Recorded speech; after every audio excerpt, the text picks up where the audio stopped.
Assalamualaikum warahmatullahi wabarakatuh. Halo teman-teman semua, bagaimana kabarnya hari ini? Semoga teman-teman semua dalam keadaan sehat dan selalu bersemangat ya. Nah, pada kesempatan kali ini kita akan sharing mengenai produk pasar modal. Jadi, produk pasar modal secara umum dapat dibagi menjadi dua, yaitu produk pasar modal dengan cara investasi langsung melalui saham dan obligasi, dan produk pasar modal dengan cara investasi tidak langsung, yaitu melalui reksadana. Akan tetapi, pada kesempatan kali ini kita akan sharing mengenai saham. Nah, apa itu saham? Jadi, saham merupakan bukti kepemilikan dalam suatu perusahaan. Artinya, ketika kita berinvestasi di dalam saham dengan cara membeli saham tersebut, maka sama artinya dengan kita membeli perusahaan tersebut. Yang artinya juga kita merupakan salah satu pemilik dari perusahaan tersebut. Nah, kemudian ada juga yaitu karakteristik yuridis pemegang saham. Yang pertama, limited risk atau risiko terbatas, yang artinya pemegang saham hanya bertanggung jawab terhadap sejumlah dana yang disetorkan ke dalam perusahaan. Jadi misalkan kita berinvestasi sebesar 100.000. Nah, maka risiko kita hanya sebesar 100.000 tersebut. Kemudian yang kedua, yaitu ultimate control atau kendali tertinggi, di mana pemegang saham secara kolektif akan menentukan arah dan tujuan perusahaan.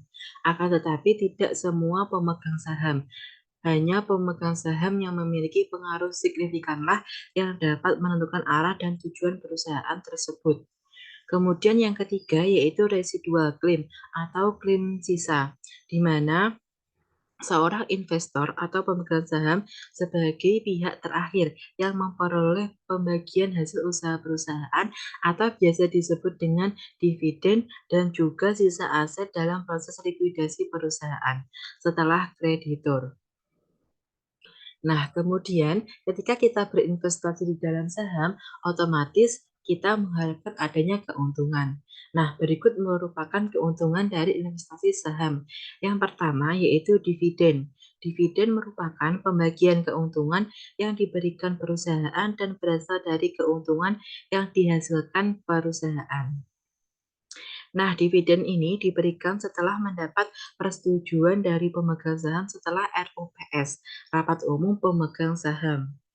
Jika seorang pemodal ingin mendapatkan dividen, maka pemodal harus memegang saham tersebut dalam kurun waktu yang relatif lama hingga kepemilikan saham berada dalam periode di mana diakui sebagai pemegang saham yang berhak mendapatkan dividen. Kemudian dividen ini yang dibagikan ke pemegang saham dibagi menjadi dua bentuk, yaitu dividen tunai. Jadi setiap investor akan mendapatkan uang secara tunai atas dividen tersebut. Kemudian yang kedua yaitu dividen saham. Jadi investor tidak mendapatkan uang tunai, melainkan mendapat saham tambahan atas dividen tersebut. Kemudian keuntungan yang kedua yaitu capital gain. Artinya selisih antara harga beli dan harga jual. Nah, capital gain ini terbentuk dengan adanya aktivitas perdagangan saham di pasar sekunder.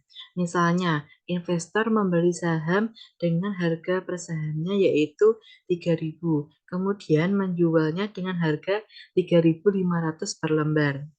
Yang berarti pemodal tersebut mendapatkan capital gain sebesar 500 rupiah untuk setiap saham yang dijualnya. Nah, jadi capital gain ini merupakan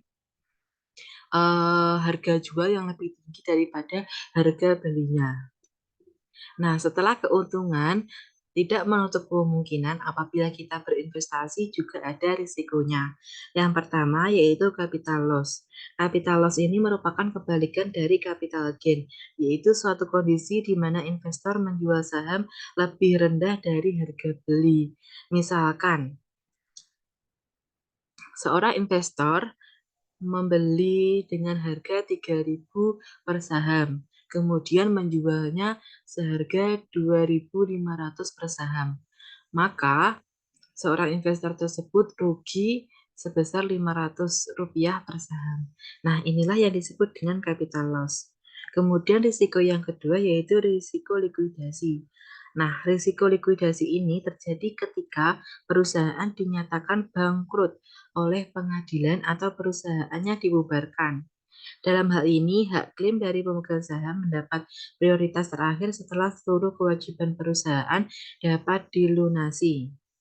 Nah, jika masih terdapat sisa dari hasil penjualan kekayaan perusahaan tersebut, maka sisa tersebut dibagi secara proporsional kepada seluruh pemegang saham. Namun, jika tidak terdapat sisa kekayaan perusahaan, maka pemegang saham tidak akan memperoleh hasil dari likuidasi tersebut. Jadi, misalkan perusahaan A dinyatakan bangkrut oleh pengadilan. Nah, setelah itu, untuk melunasi utang-hutangnya, perusahaan A menjual seluruh asetnya. Nah, dari penjualan aset tersebut digunakan untuk melunasi utang kepada kreditur. Nah, setelah digunakan untuk melunasi dan apabila ada sisa, maka akan dibagikan secara proporsional kepada pemegang saham. Jadi artinya akan dibagikan secara proporsi atau eh, secara seimbang berapa banyaknya investasi dari pemegang saham tersebut. Nah, apabila tidak ada sisa, maka tidak akan mendapatkan bagian dari sisa penjualan aset tersebut. Nah, itulah beberapa informasi mengenai saham. Apabila ada yang ditanyakan, bisa langsung tuliskan di kolom komentar. Sekian dari saya. Wassalamualaikum warahmatullahi wabarakatuh.